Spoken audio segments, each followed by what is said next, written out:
Sejak peristiwa di Hotel Yamato, suasana di Surabaya semakin memanas di antara tentara Indonesia, Sekutu, dan Belanda. Tentara Sekutu yang tiba di Pelabuhan Tanjung Perak, Surabaya adalah pasukan Inggris dari Brigade Infanteri India 49 Maratha yang dikomandoi oleh Brigjen Malabi.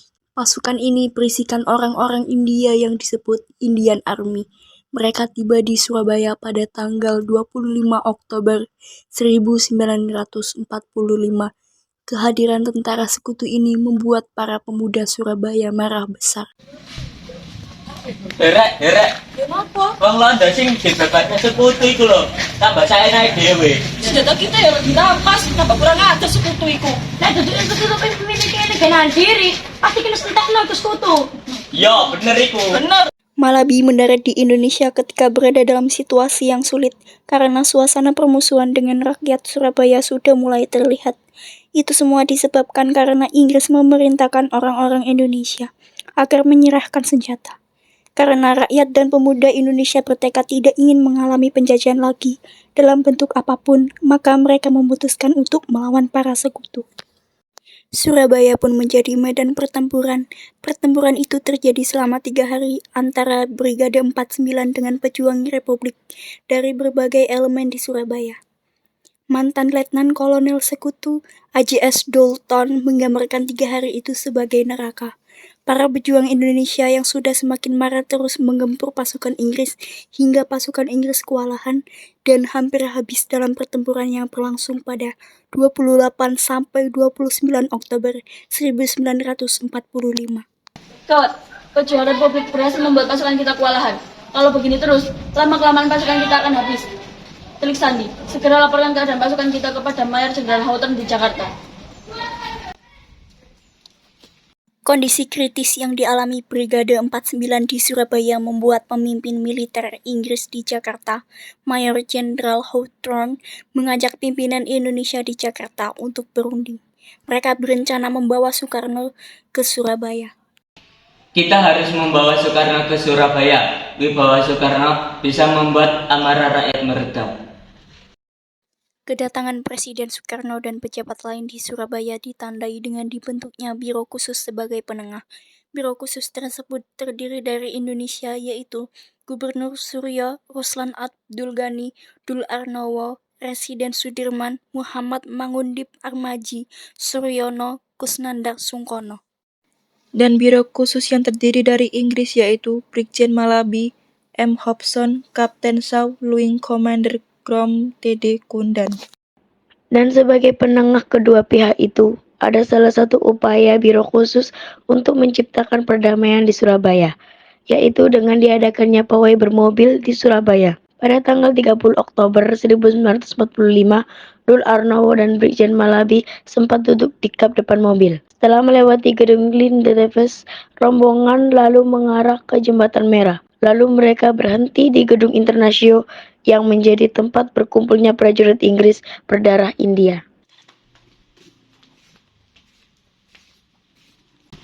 Rakyat di depan gedung internasional yang awalnya tampak tenang timbul amarahnya dengan beratus-ratus orang mengejar iring-iringan dan menutup jalan hingga memaksakan rombongan untuk berhenti persis di muka Jembatan Merah. Keadaan sangat gaduh.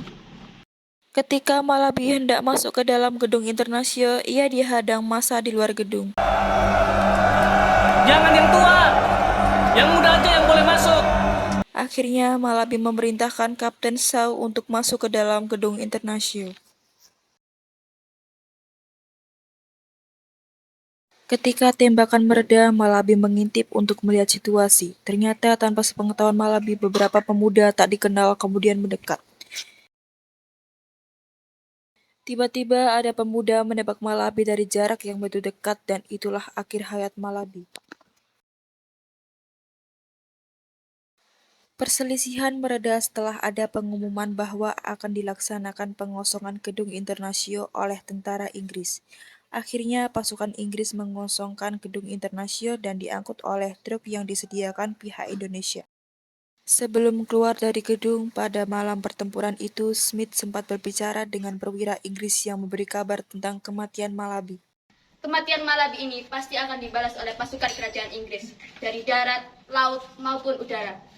Kamis 8 November 1945, surat kedua dari Komandan Divisi Kelima India, Jenderal Mayor A.C. Mansur datang mendadak dan langsung diperhatikan oleh Gubernur Jawa Timur, RMTA Suryo.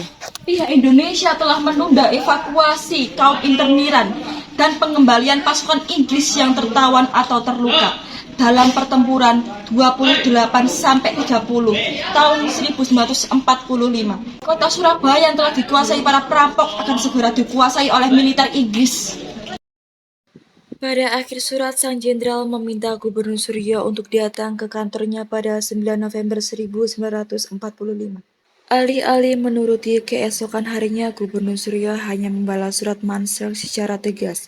Ia menolak tanggapan bahwa pihak Indonesia bermaksud menunda evakuasi kaum interniran dan prajurit Inggris yang terkepung di dalam kota. Kami telah mengembalikan mayat-mayat tentara Inggris dan korban luka kepada induk pasukannya.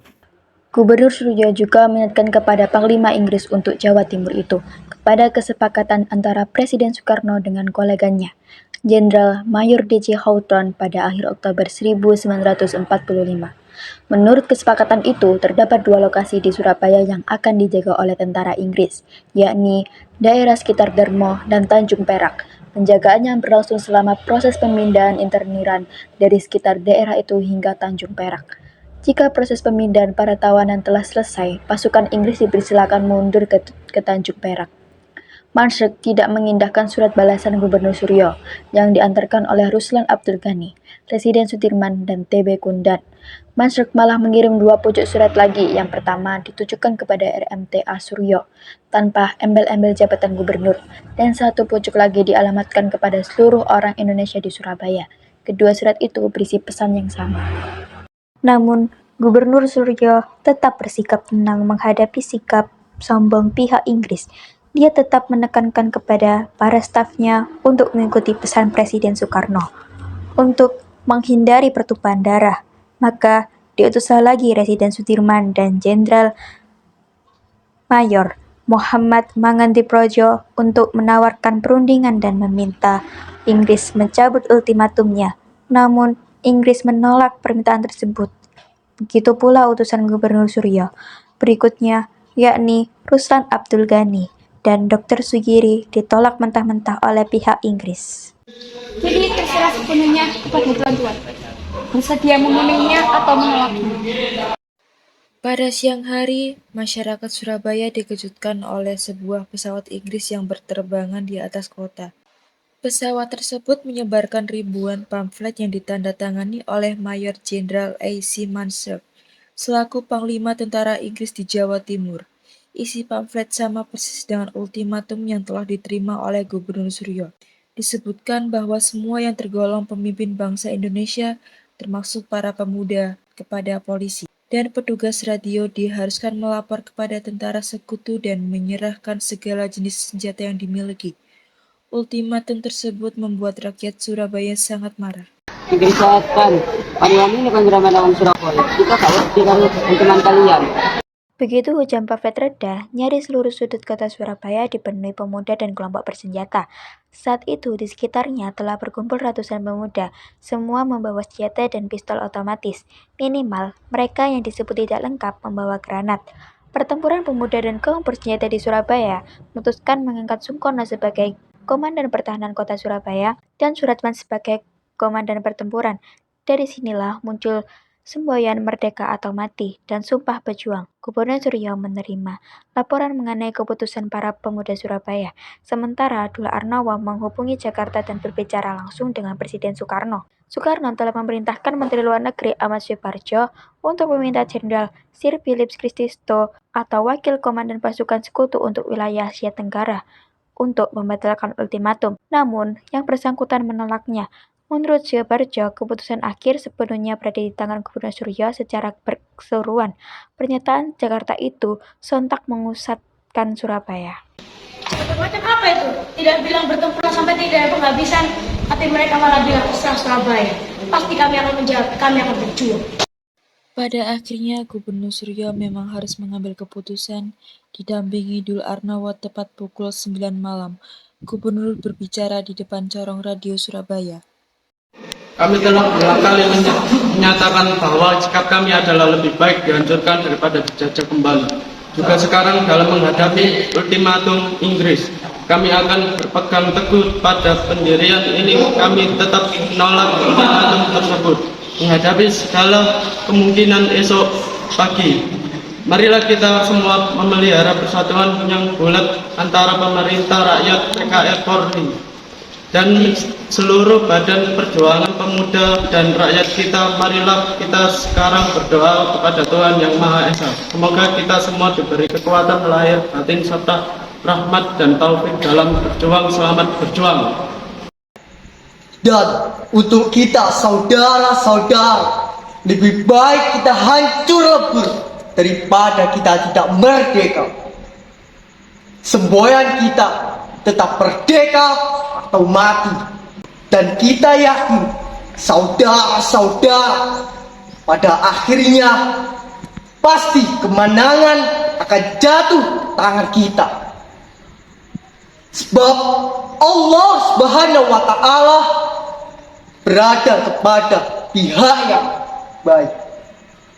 Percayalah saudara-saudara, Tuhan akan melindungi kita semuanya, melindungi kita sekalian. Allahu Akbar, Allahu Akbar, Allahu Akbar. Merdeka! Usai pidato itu, Surabaya dicekam semangat perlawanan yang sangat kuat. Para pemuda di berbagai kampung bergotong royong membangun basis pertahanan berupa brigade, tumpukan perabotan rumah, rongsokan, kendaraan, dan barang bekas lainnya. Tepat pukul 6 pagi pada 10 November 1945, tentara Inggris membombardir Surabaya yang berlangsung hingga tengah malam, diikuti serbuan tank dan infanteri. Akibat penyerbuan besar itu, ribuan orang tewas seketika, mayoritas rakyat sipil. Di Pasar Turi sudah banyak bergelimpangan mayat yang berjumlah hingga ratusan. Hari ke hari, Surabaya menjadi lautan api dan mayat jasad manusia dan hewan bergelimpangan di selokan dan di jalan-jalan di pusat kota. Pertempuran lebih dahsyat. Jalan-jalan harus ditutupi satu persatu dari satu pintu ke pintu lainnya. Tentara Inggris sempat terkejut menghadapi perlawanan rakyat Surabaya. Di hari kedua, pesawat Max Kuito ditembak jatuh, termasuk yang membawa Brigadir Robert Guy Lauder Simmons, komandan detasemen artileri pasukan Inggris, terkena tembakan PSU Bofors 40, sejenis senjata penangkis serangan udara milik NIS. Pihak Inggris telah kehilangan sekitar 1.500 prajuritnya, termasuk 2 perwira tingkat jenderal junior dan 300 serdadu Inggris Muslim asal India dan Pakistan yang diklaim pihak Indonesia telah menyeberang ke pihak mereka.